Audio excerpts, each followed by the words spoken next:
Party പോകാൻ പറ. അവരവരുടെ സീറ്റ് നിലനിർത്താൻ വേണ്ടി എല്ലാം മറന്ന് അവരൊന്നായി. തന്തയ്ക്ക് പറക്കാത്ത വർക്കം. ഈ നാറിയ രാഷ്ട്രീയ വ്യവസ്ഥയാണ് എതിർക്കേണ്ടതും പൊളിക്കേണ്ടതും. ഞങ്ങളുടെ ഒരു അഭിപ്രായം പറയട്ടെ, നീ സ്വതന്ത്രനായിട്ട് മത്സരിക്കണം. ശക്തമായ രണ്ട് മുന്നണികൾക്കെതിരെ മത്സരിക്കാനോ? എന്നിട്ട് കെട്ടിവെച്ച കാശിന് എവിടെ പോകും? ജയിക്കാൻ വേണ്ടിട്ടല്ല, പിന്നെ യൂത്തിന്റെ പ്രതിഷേധം അറിയിക്കാനാ. എന്നാലും അച്ഛനെതിരായിട്ടല്ല, അച്ഛന്റെ രാഷ്ട്രീയ നയങ്ങൾക്കെതിരായിട്ടാണെന്ന് എപ്പോഴും നീ പറയാറില്ലേ? അതുകൊണ്ടാ. പോലീസുകാർക്ക് രാഷ്ട്രീയം പാടില്ലെന്നാ. എങ്കിലും ഒന്ന് പറയാം, ഞാൻ ഇവരുടെ അഭിപ്രായത്തോട് പൂർണ്ണമായി യോജിക്കുന്നു. എന്താടോ, മത്സരിച്ചുകൂടെ? അധികാരമില്ലാതെ താൻ ഇവിടെ കിടന്ന് വിളിച്ചു കൂവിയിട്ടും പോരാടിയിട്ടും ഇവിടെ ഒരു മാറ്റവും സംഭവിക്കാൻ പോകുന്നില്ല. തന്നെ പോലെ സാമൂഹ്യ ബോധവും നിശ്ചയദാർഢ്യവും തന്റെ ഉള്ളതിന് മുമ്പിൽ നെഞ്ചു വിരിച്ച് നിന്ന് സല്യൂട്ട് ചെയ്തിട്ട് ഒരൊറ്റ ദിവസമെങ്കിലും അന്തസ്സോടെ ജോലി ചെയ്യണമെന്ന് ആഗ്രഹം ഉണ്ടോ? പിന്നെ ഈ ജയവും പരാജയവും ഒക്കെ നമ്മൾ ദൈവത്തിന് വിടുന്നു. 1000 വോട്ടേ തനിക്ക് കിട്ടിയുള്ളൂവെങ്കിലും ആ 1000 പേരും തന്റെ ഒപ്പമാ, തന്റെ നേതൃത്വം അംഗീകരിച്ചവരാ. അത് മതിയടോ. വേണ്ട, താൻ ഒന്നും പറയണ്ട. ഇത് ഞങ്ങളുടെ തീരുമാനം, അനുസരിക്കണം. ഞങ്ങളുണ്ട് കൂടെ.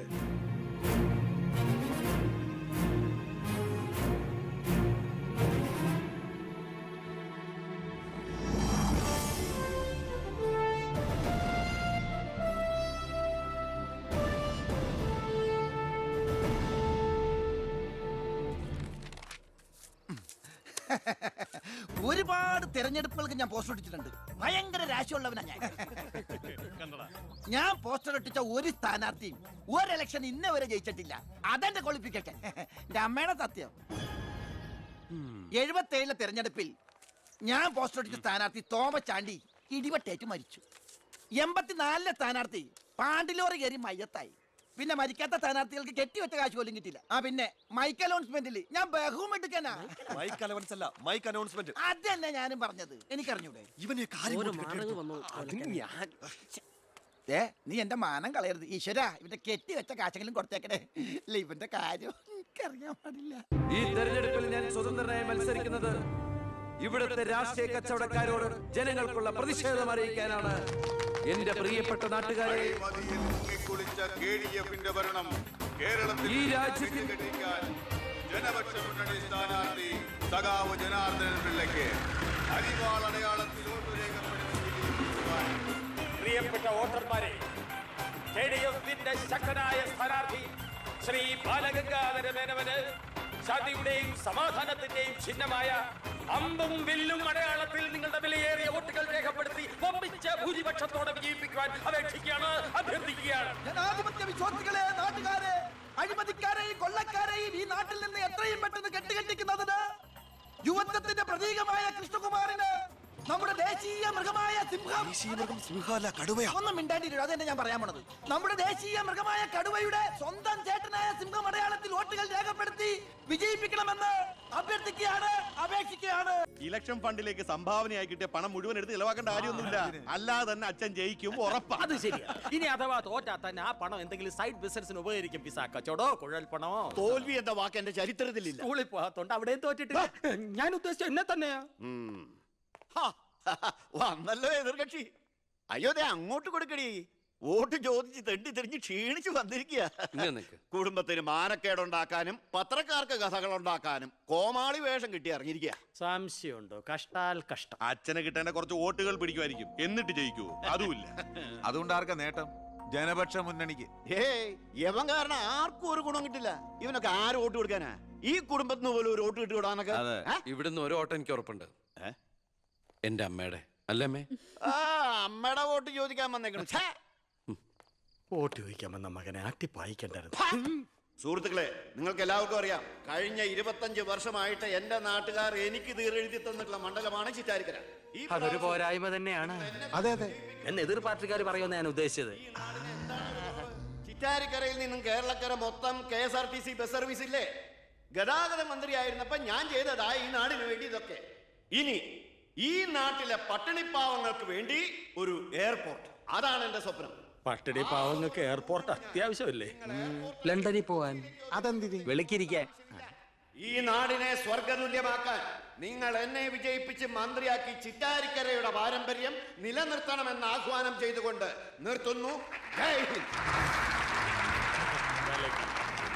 അടുത്ത അടുത്തതായി രണ്ട് പ്രമുഖ മുന്നണി സ്ഥാനാർത്ഥികൾക്കെതിരെ സ്വതന്ത്രനായി മത്സരിക്കുന്ന ബി കൃഷ്ണകുമാറിന് എന്താണ് പറയാനുള്ളത് നമുക്ക് നോക്കാം. സ്വന്തം അച്ഛനെതിരെ മത്സരിക്കുന്നതാണോ ഇല്ലടൂ? പ്രിയമുള്ളവരെ, ബഹുമാന്യരായ എൻ്റെ രണ്ട് എതിർ സ്ഥാനാർത്ഥികളുടെ മോഹനസുന്ദര വാഗ്ദാനങ്ങളും വീരവാദങ്ങളും നിങ്ങൾ കേട്ടുകഴിഞ്ഞു. നടക്കാത്ത വാഗ്ദാനങ്ങൾ നൽകി നിങ്ങളെ വഞ്ചിക്കാൻ ഞാൻ തയ്യാറല്ല. പക്ഷേ ഒരു കാര്യം നിങ്ങളെ അറിയിക്കാൻ ഞാൻ ഈ അവസരം ഉപയോഗിക്കുകയാണ്. ശക്തമായ രണ്ട് മുന്നണികൾക്കെതിരെ മത്സരിക്കുന്ന ഒരു സ്വതന്ത്ര സ്ഥാനാർത്ഥിയാണ് ഞാൻ. വിജയ സാധ്യത വളരെ കുറവായി എനിക്ക് ഇവിടുത്തെ പല പ്രമുഖ വ്യവസായികളും പ്രമാണിമാരും കുറച്ച് പാരിതോഷികങ്ങൾ തന്നിട്ടുണ്ട്.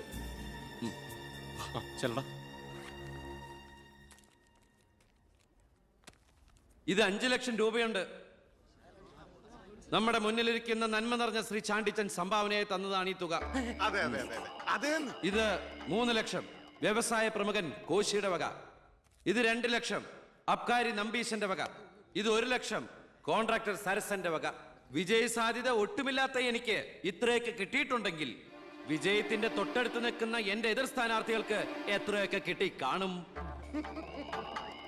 ഈ ചിറ്റാരിക്കരയുടെ അഭിമാനമായ സന്മനസ്സുള്ള ചാണ്ടിച്ചൻ പറയണം, താങ്കൾ എത്ര രൂപ സംഭാവനയായിട്ട് കൊടുത്തു എന്ന്.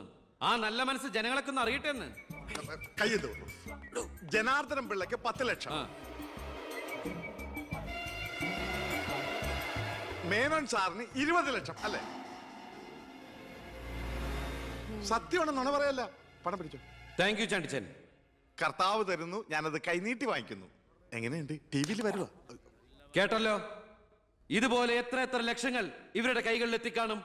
അതിവിടെ വെളിപ്പെടുത്താൻ ഈ സ്ഥാനാർത്ഥികൾ തയ്യാറാണോ?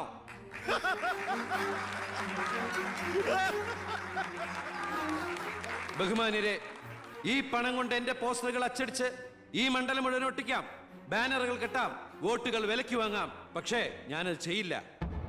25 കൊല്ലമായിട്ട് നിങ്ങൾ ജയിപ്പിച്ചു വിടുന്ന ശ്രീ ബാലഗംഗാധര മേനോന്റെ മണ്ഡലത്തിലെ ജനറൽ ഹോസ്പിറ്റലിൽ ഒരു ആംബുലൻസ് ഉണ്ടോ? അത്യാവശ്യ സൗകര്യങ്ങളുണ്ടോ?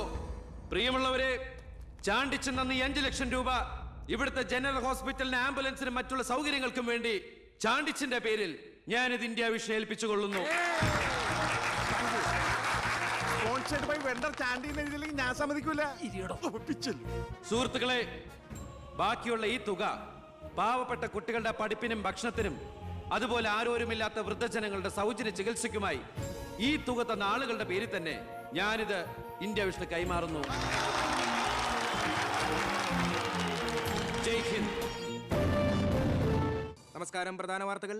തെരഞ്ഞെടുപ്പ് ഫലം പൂർത്തിയായപ്പോൾ വ്യക്തമായ ഭൂരിപക്ഷം ആർക്കും ലഭിക്കാത്തതിനാൽ കേരള രാഷ്ട്രീയം അനിശ്ചിതത്വത്തിൽ. ഇരു മുന്നണികളും സജീവ ചർച്ചയിലാണ്. കഴിഞ്ഞ തവണ 100 സീറ്റ് നേടിയ മുന്നണിയാ, ഇത്തവണ അത് 70 സീറ്റിൽ ഒതുങ്ങി. അത് നിങ്ങളുടെ ഭരണത്തിന്റെ നേട്ടാ. അത് നിങ്ങൾ കാലുവാരി കൊണ്ട് സംഭവിച്ചതാ. ഇങ്ങനെ പരസ്പരം പഴിയാരാതെ ഇനി എന്ത് വേണമെന്നാണ് ആലോചിക്കേണ്ടത്. എന്തൊക്കെ പറഞ്ഞാലും മുഖ്യമന്ത്രി രാജിവെക്കണം. രാജിവെക്കാൻ ഇവിടെ ആരും മുഖ്യമന്ത്രി ആയിട്ടില്ലടോ. നമുക്ക് ഇവിടെ ഭരിക്കാൻ പറ്റുമെന്ന് വരെ തീരുമാനമായിട്ടില്ല. എന്തായാലും 69 സീറ്റ് വെച്ച് പ്രതിപക്ഷത്തിന് മന്ത്രിസഭ ഉണ്ടാക്കാൻ പറ്റില്ല. പക്ഷേ കൃഷ്ണകുമാർ നമ്മളോടൊപ്പം നിന്നാലേ നമുക്ക് ഭരിക്കാൻ പറ്റൂ. എന്നാലേ 71 തികയൂ. കൃഷ്ണകുമാർ അതിന് തയ്യാറാവോ? സീറ്റ് കൊടുക്കാത്തതിന്റെ ദേഷ്യം കാണില്ലേ? ഞാൻ ഇതിനെക്കുറിച്ച് അവനോടൊന്ന് സംസാരിച്ചു. അവൻ ഇങ്ങോട്ടൊന്ന് വരാമെന്ന് അർത്ഥസമ്മതം മൂളിയിട്ടുമുണ്ട്. മേനോൻ മത്സരിക്കണ്ട, മോൻ മത്സരിച്ചാ മതിയെന്ന് ഈ മേനോനോട് ഞാൻ 100 വട്ടം പറഞ്ഞതാ. താ കേട്ടില്ല. അതെന്റെ രാഷ്ട്രീയ തന്ത്രം. മകനെ നിർത്തിയിരുന്നെങ്കിൽ പ്രതിപക്ഷം പറയും മക്കൾ രാഷ്ട്രീയമെന്ന്. അച്ഛന്റെ പിൻബലമില്ലാതെ മക്കൾ സ്വയം വളരണം. അവനത് തെളിയിച്ചു. അതിനുവേണ്ടിയാ ഞാൻ എതിർത്തത്. വരണം വരണം വരണം.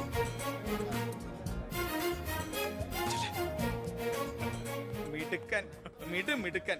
എന്നോട് പിണക്കൊന്നുമില്ലല്ലോ. എന്തിന്? ഇത് പൊളിറ്റിക്സ് അല്ലേ? ഇവിടെ വേണ്ടത് സ്പോർട്സ്മാൻ സ്പിരിറ്റ് അല്ലേ? നീ ഇരിക്കടാ. അങ്ങോട്ടിരിക്കേ. വേണ്ട സാർ. കൃഷ്ണകുമാറിന്റെ പിന്തുണ ഞങ്ങൾക്ക് പ്രതീക്ഷിക്കാമല്ലോ അല്ലേ? ഞാൻ പിന്തുണച്ചാലേ KDF-ന് മന്ത്രിസഭ ഉണ്ടാക്കാൻ സാധിക്കുമെന്ന് എനിക്ക് നന്നായിട്ട് അറിയാം. ചെറുപ്പം മുതൽ പ്രവർത്തിച്ചു പോന്ന പ്രസ്ഥാനത്തിന്റെ കൂടെ നിൽക്കാൻ എനിക്ക് സന്തോഷമേ ഉള്ളൂ. പക്ഷെ ഒരു ഡിമാൻഡ് ഉണ്ട്. ആഭ്യന്തരം എനിക്ക് കിട്ടണം.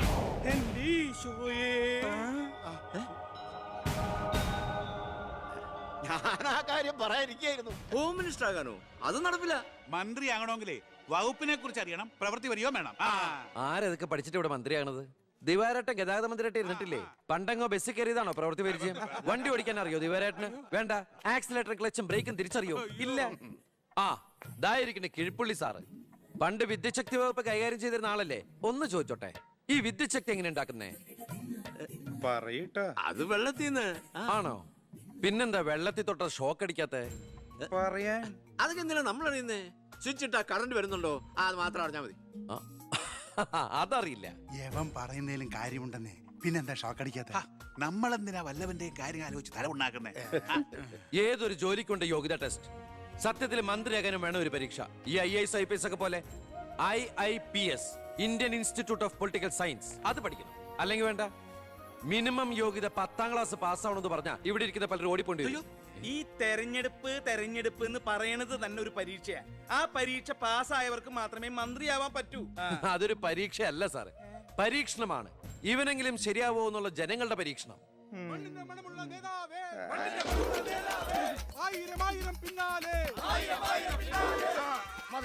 ഇനി നിങ്ങൾ ഇവിടുന്ന് ജൈവിച്ചോ, ഞാൻ പറയാതെ ആരും നിർത്തരുത്.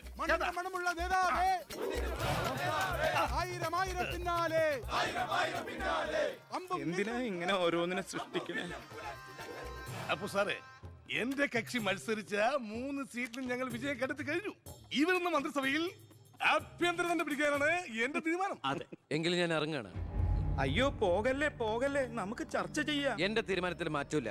ഇല്ലെങ്കിൽ വീണ്ടും ഒരു ഇലക്ഷൻ നേരിടാൻ അല്ല, തയ്യാറാണ്. ഞാൻ പറയുന്നു കേക്ക്. തിരക്ക് വേണ്ട, നിങ്ങൾ സമയമെടുത്ത് ആലോചിച്ചിട്ട് മതി. അവൻ പറഞ്ഞതിൽ ഒരു തെറ്റുമില്ല. ആഭ്യന്തരം അവന് തന്നെ കൊടുക്കണം. ആഭ്യന്തരം വിട്ടിട്ട് കാലിരിക്കില്ല. അഭ്യന്തരം എന്ന് പറയാൻ തനിക്ക് എന്ത് യോഗ്യതയാണോ ഉള്ളത്? മന്ത്രിസഭ ഉണ്ടാക്കാൻ അവൻ വേണം. കൃഷ്ണകുമാർ, തനിക്കറിയോ? എന്നെ ഒന്നും വന്നേ. അവൻ പണങ്ങി പോയതാണോ?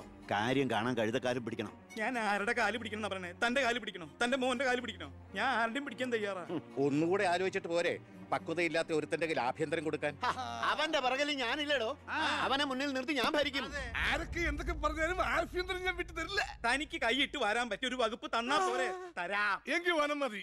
നമുക്ക് സാവധാനം വെളുപ്പിച്ചെടുക്കാം. അതിന് യോഗ്യതയിലൊന്നും മാത്രം ആരും പറയരുത്. കാരണം ഞാൻ കാടിന്റെ മകനാണ്.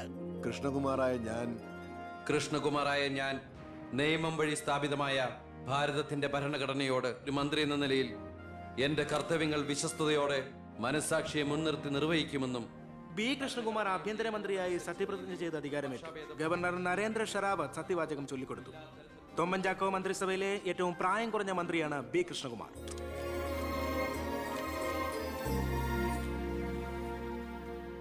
പുരകത്തുമ്പോൾ വാഴ വെട്ടുന്നു എന്ന രീതിയിലല്ലേ ഭൂരിപക്ഷം തികയ്ക്കാൻ ബുദ്ധിമുട്ടിയ KDF-ൽ നിന്നും നിങ്ങൾ ആഭ്യന്തരമന്ത്രി സ്ഥാനം വില പറഞ്ഞു വാങ്ങിച്ചത്? എനിക്ക് കിട്ടിയ അവസരവും ഉപയോഗിച്ചു എന്നുള്ളത് ശരിയാണ്. അത് പക്ഷേ എന്റെയും കുടുംബത്തിന്റെയും സാമ്പത്തിക ഭദ്രത അരക്കെട്ടുറപ്പിക്കാനോ അധികാര ദുർവിനിയോഗത്തിനുമല്ല, മറിച്ച് എനിക്ക് കിട്ടിയ ഈ അധികാരം ജനനന്മയ്ക്കായി വിവേകത്തോടെ ഉപയോഗിക്കാനാണ്. അച്ഛനെതിരെ മത്സരിച്ചപ്പോഴുണ്ടായ മാനസികാവസ്ഥ? ഞാൻ അച്ഛനെതിരായിട്ടല്ല, അച്ഛന്റെ രാഷ്ട്രീയ നയങ്ങൾക്കെതിരെയാണ് മത്സരിച്ചത്. രാഷ്ട്രീയം വ്യക്തിനിഷ്ഠമല്ല. അച്ഛനെ തോൽപ്പിച്ചപ്പോൾ എന്തു തോന്നി? ഞാനല്ലോ തോൽപ്പിച്ചത്, ജനങ്ങളല്ലേ. രാഷ്ട്രീയക്കാർ കൊള്ളരുതായ്മ കാണിച്ചാൽ വോട്ടിങ്ങിലൂടെ പുറത്താക്കാൻ ജനങ്ങൾക്ക് അവകാശമുണ്ട്. അപ്പോൾ താങ്കളുടെ അച്ഛൻ ശ്രീ ബാലഗംഗാധരൻ ഒരു കൊള്ളരുതാത്തവരും അഴിമതിക്കാരും ഒക്കെ ആണെന്നാണോ ബഹുമാനപ്പെട്ട മന്ത്രി പറയുന്നത്? ഞാനൊരു വ്യക്തിയല്ല ഉദ്ദേശിച്ചത്. അച്ഛൻ കുറ്റവിമുക്തനാണെന്ന് തെളിയിക്കപ്പെട്ട താങ്കൾ ഈ മന്ത്രിസ്ഥാനം ഒഴിഞ്ഞ് അദ്ദേഹത്തിന് വീണ്ടും ഒരു അവസരം നൽകുമോ? അച്ഛൻ നിരപരാധിയാണെന്ന് തെളിഞ്ഞാൽ പാർട്ടി ആവശ്യപ്പെട്ടാൽ എന്റെ മന്ത്രി പദവിയും MLA സ്ഥാനവും ഉപേക്ഷിക്കാൻ ഞാൻ തയ്യാറാണ്. കുറച്ച് സമയം, ഒരുപാട് കാര്യങ്ങൾ. അപ്പോ നമുക്ക് വീണ്ടും കാണാം.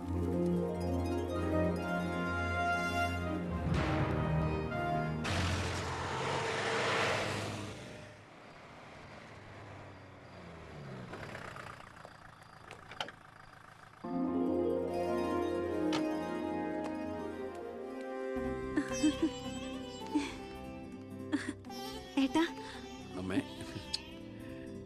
എന്താടി? ഇരിക്കെ, ബഹുമാനൊക്കെ ഓഫീസിൽ മതി. ആര് ബഹുമാനിക്കുന്നു നിന്നെ?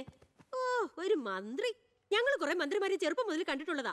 അച്ഛൻ മന്ത്രിയായിരുന്നപ്പോ വീട്ടു സാധനങ്ങൾ വാങ്ങുന്ന തൊട്ട് അടുക്കളപ്പണി വരെ ചെയ്യിച്ചിട്ടുണ്ട് നിന്റെ ഈ പോലീസുകാരെ കൊണ്ട്. അല്ല പെങ്ങളെ, അച്ഛനെ ഇങ്ങനെ വഴക്ക് പറയാനിട്ട് എന്താ ഇവിടെ ഇപ്പൊ ഉണ്ടായേ? അച്ഛൻ ഇപ്പൊ മന്ത്രിയല്ലെന്നും പറഞ്ഞ് അച്ഛന്റെ മെക്കിട്ട് കയറിയണ്ടല്ലോ. ഒരു മകൻ എന്നാലേ ഞാൻ സഹിക്കില്ല കേട്ടോ. ഞാൻ നിന്നോടാ പറഞ്ഞത്. നിന്റെ 5-6 പോലീസുകാരെ ചോദിച്ചപ്പോ നീ പവിയേട്ടനെ അപമാനിച്ചില്ലേ? ഓ, റൂട്ട് അങ്ങോട്ടാണോ? എന്നാ നീ ഒന്നോർത്തോ, തുമ്മിയ തെറിക്കുന്ന മൂക്ക നിന്റെ ഈ മന്ത്രിക്കുപ്പായം. പക്ഷെ പവിയേട്ടൻ എന്നും കാണും ഈ IPS പദവി. എന്റെ പെങ്ങളെ, ഏത് കൊമ്പത്ത് IPS കാരനായാലും ഒരു മന്ത്രിയെ കണ്ട ഇങ്ങനെ നിക്കണം. അതാണ് കുഴപ്പം. സംശയം ഉണ്ടെങ്കിൽ AS പേളിയോട് ചോദിച്ചോളൂ. എന്റെ പവിയളിയാ, പെങ്ങൾക്ക് ഈയിടെയായിട്ട് പൊതുവിജ്ഞാനം വളരെ വളരെ കുറവായിട്ട് വന്നോ? ആ, എവിടെയായിരുന്നു? ഞാൻ നിന്നോട് 2 ചോദിക്കണമെന്ന് വിചാരിച്ചിരിക്കായിരുന്നു. എന്റെ ഭർത്താവ് നിന്നെ സാറേന്ന് വിളിക്കണം, അല്ലേടാ? അയ്യയ്യേ, എന്താ അളിയന്മാരൊക്കെ ഇങ്ങനെ കൊച്ചു കുട്ടികളെ പോലെ ചീപ്പാവണേ? ഇതൊക്കെ വീട്ടിൽ വന്ന് ഭാര്യമാരോട് പറഞ്ഞ അതിന്റെ മോശം നിങ്ങൾക്കല്ലേ അളിയന്മാരെ? എന്താ AS പേളിയാ? ഞാനൊന്നും പറഞ്ഞിട്ടില്ല. അശ്ശോ, ഇപ്പൊ തന്നെ ഇവിടെ എല്ലാരും മനസ്സിലാക്കില്ല അവിടെയും എന്തൊരു കഥയുണ്ടെന്ന്. അല്ല, എന്റെ പെങ്ങന്മാരാണോ അളിയന്മാരാണോ ഇവിടെ പെണ്ണുങ്ങള്?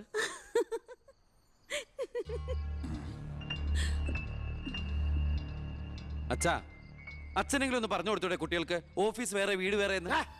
എന്നെ മന്ത്രി കസേരന്ന് എഴുതിപ്പിച്ചു വിട്ട എന്നോട് മിണ്ടാൻ വരണ്ട. ഞാനല്ലോ എഴുന്നേപ്പിച്ചു വിട്ടത്, ജനങ്ങളല്ലേ. അച്ഛൻ ഇനിയെങ്കിലും മനസ്സിലാക്കണം, പൊതുജനം കഴുതയല്ലെന്ന്. അതെങ്ങനെയുണ്ട് അളിയന്മാരെ? എല്ലാരും പോവാണോ? നീ ഉച്ചയ്ക്ക് ഊണ് കഴിക്കാൻ വരുമെന്ന് കരുതി നിനക്ക് ഇഷ്ടപ്പെട്ട പാൽപ്പായസം വരെ ഞാൻ ഉണ്ടാക്കി. അമ്മയ്ക്ക് അറിഞ്ഞൂടെ അമ്മേ മന്ത്രിമാരുടെ തിരക്കൊക്കെ? നീ ഇരിക്കെ. അതെ, ഇവിടെ ഇരുന്നാൽ എനിക്ക് ഇങ്ങോട്ട് ഇറങ്ങൂല്ലമ്മേ. ഇനി ഞാൻ ഇന്ത്യൻ പ്രധാനമന്ത്രി ആയാലും എനിക്ക് അടുക്കളയിൽ ഇരുന്നാലേ ഇറങ്ങും. അതിന്റെ സ്വാദം വേറെ തന്നെയാ. അമ്മ ഇങ്ങോട്ട് വന്നേ. ഇവന്റെ ഒരു കാര്യം. അതെ, ഇവിടെ എല്ലാവരും ചേർന്ന് ഏട്ടനെ പുഴുങ്ങി തിന്നാൻ നോക്കി നിൽക്കായിരുന്നു. എല്ലാം വാല് മടക്കിയത് കണ്ടില്ലേ? കലക്കേട്ടാ. കലക്കണുണ്ട്. ഈ കഞ്ഞില് പയറും ചമ്മന്തിയെ കൂടിയിട്ട് കൈയിട്ട് ഇങ്ങനെ കലക്കി എന്തോ സാധനം അറിയോ? കുറച്ച് വേണം. മീനു, വേറെ കഞ്ഞി വിളിക്കുന്നു. തമാശ അമ്മ. എത്ര നേരം അവിടെ നിന്നെ വിളിച്ചു പോകുന്നു? എന്താടി ചെവി കേട്ടൂടാ നിനക്ക്? നിന്റെ ആങ്ങളെ കൂട്ടാനോ അയാളുടെ പുളിച്ച കോമാളിത്തരം കേട്ട് പൊട്ടിച്ചിരിക്കാനല്ലേ നിനക്ക് നേരം? നിന്റെ 2 ചേച്ചിമാരെ കണ്ട് പഠിക്കടി. അവർ ഭർത്താക്കന്മാരെ ശരണം പറഞ്ഞ് ജീവിക്കുന്ന കണ്ടില്ലേ? അതെങ്ങനെയാ? കണ്ണി കണ്ടവരോടൊപ്പം കറങ്ങി നടന്നൊരു വിഴുപ്പിനല്ലേ എന്റെ അല്ലേ കെട്ടിവെച്ചത്? എന്റെ മനസ്സാരെങ്കിലും വേദനിപ്പിച്ചാ അത് ഞാൻ നിന്നോട് തീർക്കും. അളിയാ, ഒരു മിനിറ്റ് ഒന്നുകൂടെ വന്നേ. ഞാനെന്തോ പറയണോന്ന് വിചാരിച്ചല്ലോ. കഞ്ഞി കുടിച്ചോണ്ടിരിക്കും. എനിക്കെന്തേലും ദേഷ്യം തോന്നിയ, വിഷമം തോന്നിയ ഞാനത് നേരിട്ട് തീർക്കും. മേലാൽ ഇത് ആവർത്തിക്കരുത്. എന്താടാ അവിടെ ഒരു ശബ്ദം കേട്ടത്? വിഷു ഒക്കെ ആവാറായില്ല അമ്മ, ഞങ്ങൾ വെറുതെ പടക്കം പൊട്ടിച്ചളിച്ചാ. ഗുഡ് നൈറ്റ് അളിയാ. അമ്മ ചെന്ന് കഞ്ഞി കുടിക്കേ.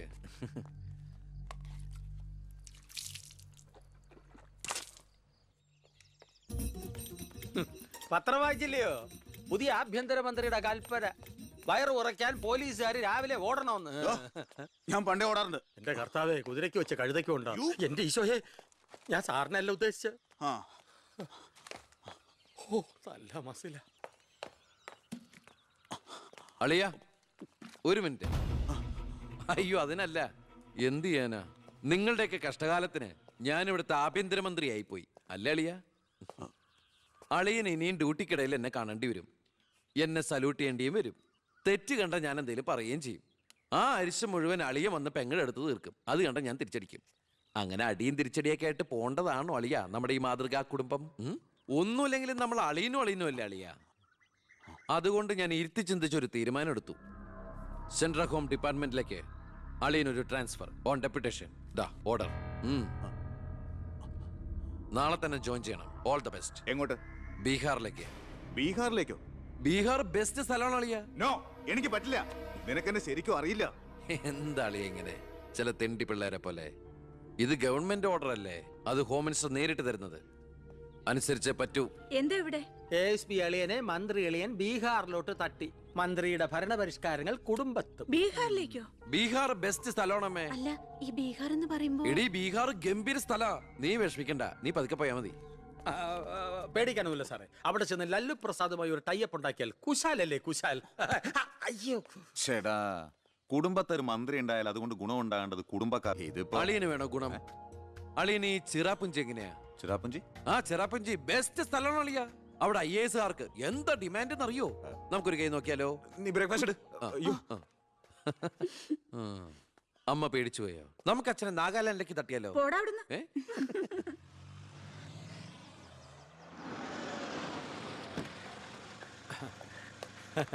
നമസ്കാരം. നമസ്കാരം. Good morning. Good morning. മനസ്സിലായില്ലേ? മേഴ്സി വർഗീസ്, ഇവിടുത്തെ ഫേമസ് പബ്ലിക് പ്രോസ്റ്റിറ്റ്യൂട്ടാ. പഴയ ജോലിയൊക്കെ നിർത്തി ഇപ്പൊ അച്ഛന്റെ കേസ് മാത്രമേ എടുക്കൂ. കൂടെ കയറിയങ്ങ് പോ. വൃത്തിയിട്ടവനെ, താനാ പറഞ്ഞതിന്റെ അർത്ഥം എനിക്കറിയോ? മാഡം മാഡം മാഡം അറിയാതെ നാ ഒന്ന് പിഴച്ചു പോയതാണ്. മാഡം എന്റെ സ്വന്തം അമ്മയെ പോലെയാണ്, അല്ല, സ്വന്തം ഭാര്യയെ പോലെയാണ്. പെങ്ങളെ പോലെയാണെന്നാണ് ഞാൻ ഉദ്ദേശിച്ചത്. എന്താ ഇവിടെ ബഹളം? കയ്യും കബളും കൂടെ കൂട്ടിമുട്ടിയതാ. ഓ, ഈ കള്ളനായിരുന്നോ? ഞാൻ കള്ളനല്ല, കള്ളന് കഞ്ഞി വെച്ചു. സെക്യൂരിറ്റി, തൂക്കിയെടുത്ത് പുറത്താക്കണോ ഇവനെ? ഞാൻ ഉദ്ദേശിച്ചത് ഇയാൾ ഒന്നും ഉദ്ദേശിക്കണ്ട. മേലിൽ മുറ്റത്ത് കാല് കുത്തിപ്പോരുത്. ഞാൻ ഈ കാല് എന്റെ ഉദ്ദേശങ്ങളൊന്നും പഴയതുപോലെ ഫലിക്കുന്നില്ലല്ലോ.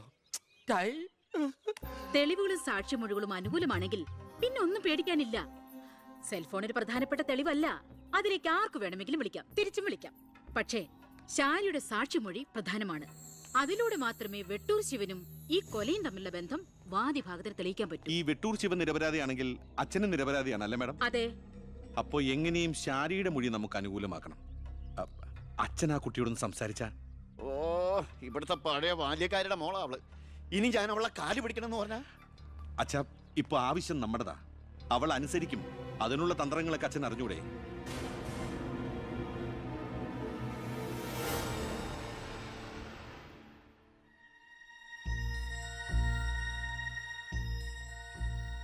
കുറെ നാളായി ഞാൻ വിചാരിക്കുന്നു ഇങ്ങോട്ടൊക്കെ ഒന്ന് ഇറങ്ങണം എന്ന്. സത്യം പറഞ്ഞ സമയം കിട്ടാറില്ല. അല്ല, ഇവളെങ്ങനെ നിർത്തിയാ മതിയോ? കെട്ടിച്ചിടണ്ടേ? അതിന് കല്യാണ ചെലവൊക്കെ ഞാൻ ഏറ്റവും പറ്റിയ പയ്യനെയും കണ്ടെത്താം. നമുക്കിത് ഗംഭീരമാക്കണം, ഒരു ഉത്സവം പോലെ. ഗോപാലപിള്ള സാറിനെ എനിക്ക് മറക്കാൻ പറ്റുമോ? എന്നെ രാഷ്ട്രീയത്തിലേക്ക് കൈപിടിച്ച് കയറ്റിയ രാഷ്ട്രീയ ഗുരുവാണ് നിന്റെ മുത്തച്ഛൻ. മരിക്കാൻ കിടക്കുമ്പോ ഞാൻ അദ്ദേഹത്തിന് കൊടുത്ത വാക്കാ, ഈ കുടുംബം അനാഥാകില്ലെന്ന്. എന്നാ ഞാൻ ഇറങ്ങട്ടെ. ഞാൻ എന്തോ മറന്നല്ലോ. മോളെ, പിന്നെ മോൾക്കറിയാമല്ലോ, നിരപരാധിയായ എന്നെ ഒരു കേസിൽ പെടുത്തിയ വിവരം. ആ പ്രതിക്കെതിരെയുള്ള മോളുടെ മൊഴി അതൊന്നും മാറ്റി പറയണം. ഞാൻ സത്യം പറയൂ, എന്റെ മുന്നിൽ വെച്ച് നടന്ന കൊലപാതകത്തിന് കൂട്ടു നിൽക്കാൻ എന്നെ കിട്ടില്ല. തെറ്റ് ചെയ്തവരാരായാലും അവർ ശിക്ഷിക്കപ്പെടണം. ഓ, കുറെ കാലം എന്റെ വീട്ടിൽ നിന്നല്ലേ തള്ളയും മോളും. ഉണ്ട ചോറിന് നന്ദി കാണിക്കാൻ പറ ദേവികമ്മ മോളോട്. അമ്മ പറയില്ല. സാറ് പണ്ട് നന്ദി സൂചകമായി എന്റെ മുത്തശ്ശന് കൊടുത്ത വാക്ക് വിധവയായ എന്റെ അമ്മയെ അടിച്ചു തളിക്കാരിയാക്കാമെന്നല്ല, നല്ലൊരു ജോലി വാങ്ങിക്കൊടുത്ത് സ്വന്തം പെങ്ങളെ പോലെ സംരക്ഷിക്കാമെന്നായിരുന്നു. സാറിന്റെ വീട്ടിലെ കരിയും പോകുകയും കൊണ്ട് എല്ലാം മുറിയെ പണിയെടുത്തിട്ട് തന്നെയാ എന്റെ അമ്മ എന്നെ വളർത്തിയത്. ഒരു ബാല്യക്കാരിയുടെ കൂലിക്കണക്ക് പറഞ്ഞാ കുറെ കാശ് ഇങ്ങോട്ട് തരാനുണ്ടാവും. ഞാഞ്ഞൂളിനും പത്തി കൊള്ളാം. നീയൊക്കെ മാനം മര്യാദയായിട്ട് ജീവിക്കുന്ന എനിക്കൊന്ന് കാണണം.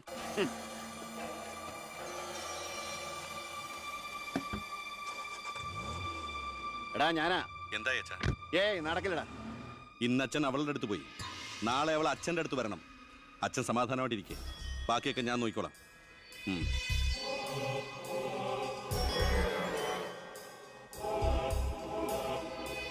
ഞാനാ. പേര് ശാരിക, കോട്ടപ്പുറം സ്കൂളിലെ ടീച്ചറാ.